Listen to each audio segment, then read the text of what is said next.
Assalamualaikum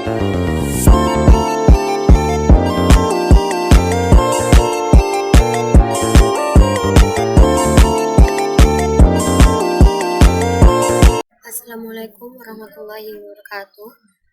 Baik guys, di sini saya akan membahas tentang soal SBMPTN yang berjudul Reference question.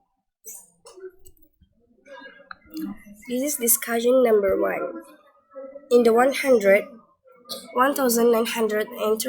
after F. Carlson was working in the patents department of a large electronics firm in New York City.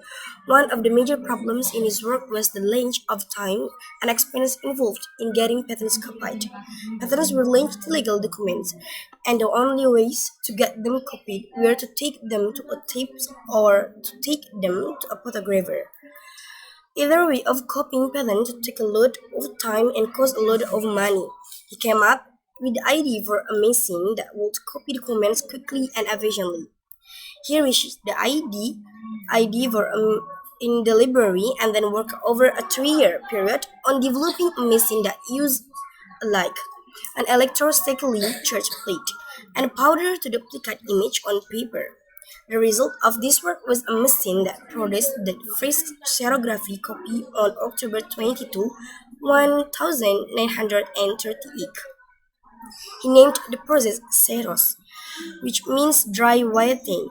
Carlson felt that he had a good idea, one that would be extremely helpful in the business world.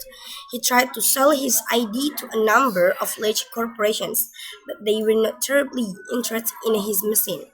A few years later, he sold the process to a small family-owned company.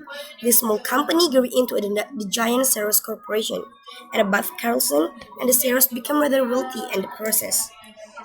Question number 1.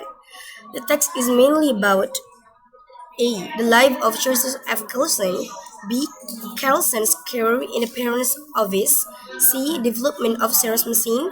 D. How the Ceros machine became popular. E. The effect of invention of the Ceros machine. Answer number 1.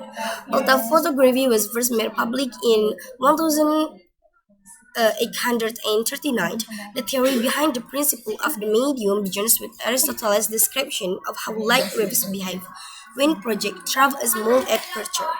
This is fundamentally the description of how lens or camera's aperture operates, that it projects an image onto the film at the back of a camera.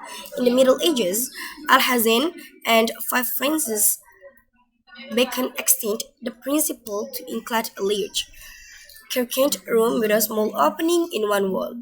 In the 15th or 18th centuries, this camera obscura, as it came to be called, was reduced in size and made convenient for artists to use in tracing sketches, design, and architectural perspective. The chemical principles basic to photography were also described well before photography was invented.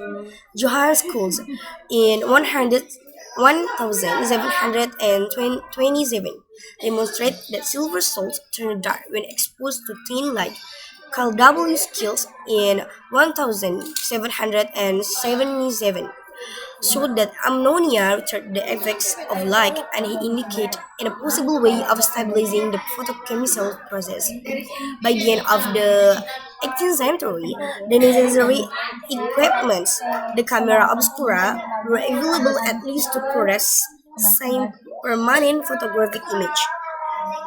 The artistic style and aesthetic of Renaissance and post-Renaissance Europe placed a high value on a naturalistic rendering of nature and legitimated the use of machines like camera obscura by artists. By the mid-18th century, a public demand had made itself for realistic portraits, which was partly satisfied and by experience in the automatic, permanent recording of portraits on a photosensitive paper. To imperceptive, the need for perfectly accurate landscape and architectural scans and for objectively truthful portraits create a climate for certain types and style of pictures that, after 1839, will be achieved easily by photography. Finish, and thank you guys.